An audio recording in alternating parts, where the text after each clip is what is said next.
The Riddell suspension was riveted into each helmet liner and then held in place by washers. Early washers were rectangular and later in the war changed to an A-frame style. Originally, M1 helmet liners came with sized headbands and nape straps which snapped into the liner. This caused many problems as it required supply organizations to maintain stocks of various sizes. The earliest suspensions were made from a silver-gray rayon, but eventually this material changed to a khaki herringbone twill cotton. Creative use of clips and buckles eventually permitted the development of a one-size-fits-all headband and nape strap, thus eliminating the need for stocking different sizes. With M1 helmet production in full swing, airborne divisions training with the new helmet soon discovered that when jumping from aircraft, the wind rush often pulled the M1 helmet off a parachutist's head. The standard chin strap also caused great discomfort. A request was submitted to see if modifications to the helmet could be done for the airborne. This resulted in the development of the M2 combat helmet. The M2 combat helmet had two distinct differences from the M1 helmet.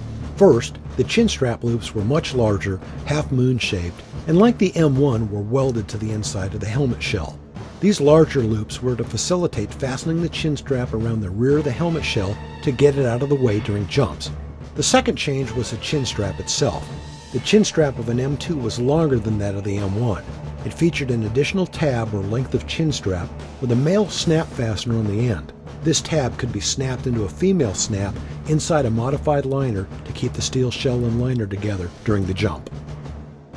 The liner for the M2 jump helmet was also modified from the basic M1 helmet liner. The main difference was that during a jump, the primary chin strap holding the helmet in place would come from the liner and not the steel shell. Khaki A-frame webbing holding the chin strap was riveted beneath the liner headband suspension.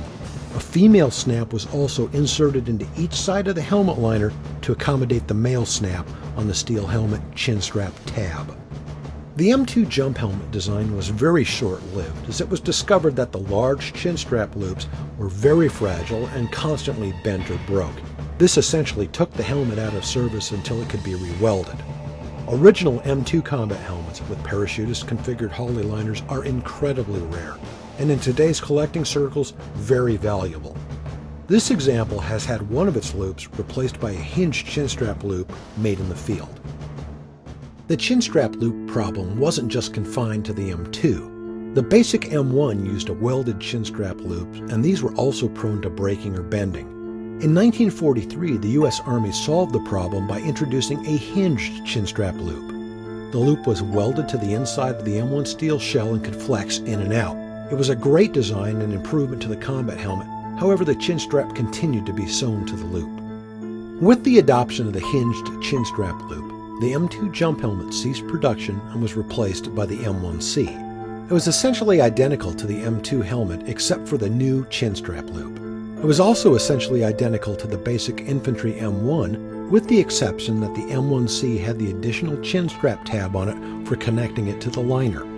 Initially, high-pressure liners for airborne helmets were produced by Inland in Dayton, Ohio, but eventually the contract went to Westinghouse, who had the highest quality control.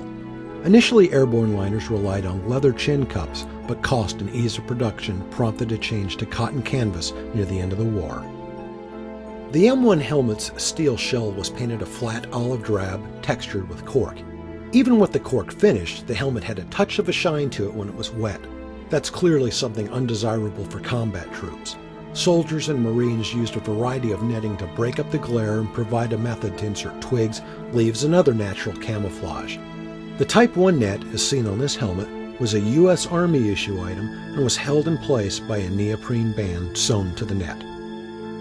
When U.S. forces arrived in England, many soldiers acquired nets from British and Canadian soldiers, such as this Type 2 net provided by the Canadian Army. Almost any type of netting was used by soldiers, such as this type, used primarily for camouflaging vehicles and buildings. Occasionally, U.S. soldiers, usually parachute troops, would use a piece of camouflage parachute silk for a helmet cover, but camouflage covers were not widely used in the European theater of operations. The Army did experiment with camouflage helmet covers, however the pattern was considered too similar to that of the German Waffen-SS. The Army decided against introducing the covers to combat forces for fear of confusion with the German soldiers. This, however, was not the case in the Pacific Theater, where the U.S. Marine Corps issued camouflage covers to the vast majority of its troops. The original Type 1 Marine helmet cover was reversible, with a brown side and a green side, and they were made from a herringbone twill cotton. There were no foliage slits. The second pattern of U.S. Marine Corps helmet cover was identical, except that it had 16 foliage slits in rows of 2 around the perimeter of the cover. The final variant of the U.S. Marine Corps World War II camouflage cover, the Type 3, featured foliage slits at the top of the cover, but there was also a slit in each of the leaves. Exactly what these slits in the leaves were for isn't clear. In each case, the cover slipped over to the steel shell of the helmet. The leaves were tucked in between the shell and the liner. The U.S. Marine Corps Eagle, Globe, and Anchor insignia was not normally used on the cover. Another camouflage cover used by Marines was a thin camouflage cover that incorporated an insect net. This is often incorrectly described as a sniper's cover, but the reality is that the cover was truly to provide some relief to the masses of insects which inhabited the jungles of the Pacific. These insect nets came in camouflage, OD, and khaki. In late 1942, the Westinghouse Company produced 800,000 factory camouflage painted M1 helmet liners. In the Pacific Theater, it was very common for soldiers and Marines to wear just the liner without the steel shell. The camouflage liners were painted using a stencil. This example was worn by a Marine named Jankowski. In pencil, he wrote the names of all the places he served and was very fortunate to survive when his helmet liner was struck by a Japanese bullet. The bullet went through the liner just above his scalp. In 1943, the Quartermaster Corps discontinued the camouflage liner program, and 300,000 camo-painted liners were repainted olive drab. Surviving examples of these factory camo liners are extremely valuable and quite rare indeed. Unlike World War I, during World War II there were a myriad of specialty painted helmets such as military police and unit-marked M1 combat helmets. Obviously, they were used to identify specific functions or skills. This helmet, marked in the divisional insignia of the 42nd or Rainbow Division, is an excellent example of a unit-marked helmet. The helmet features the divisional patch on the side and the soldier's rank, in this case a first lieutenant on the front. The vertical bar in the rear of the helmet is a tactical marking. It indicates that the person wearing the helmet is an officer. This was so that when troops were moving they could identify the officer from behind. Another U.S. division famous for wearing its divisional insignia on the helmet was the 3rd Infantry Division. This welded chin-strap looped helmet is equipped with an early Holly fiber liner. The U.S. 1st Division was another unit recognized for not only wearing the big red 1 on their helmets, but for also landing at Normandy on D-Day. While tank crewmen had specialized tanker's helmet, the M1 helmet was the primary battle helmet for troops assigned to armor.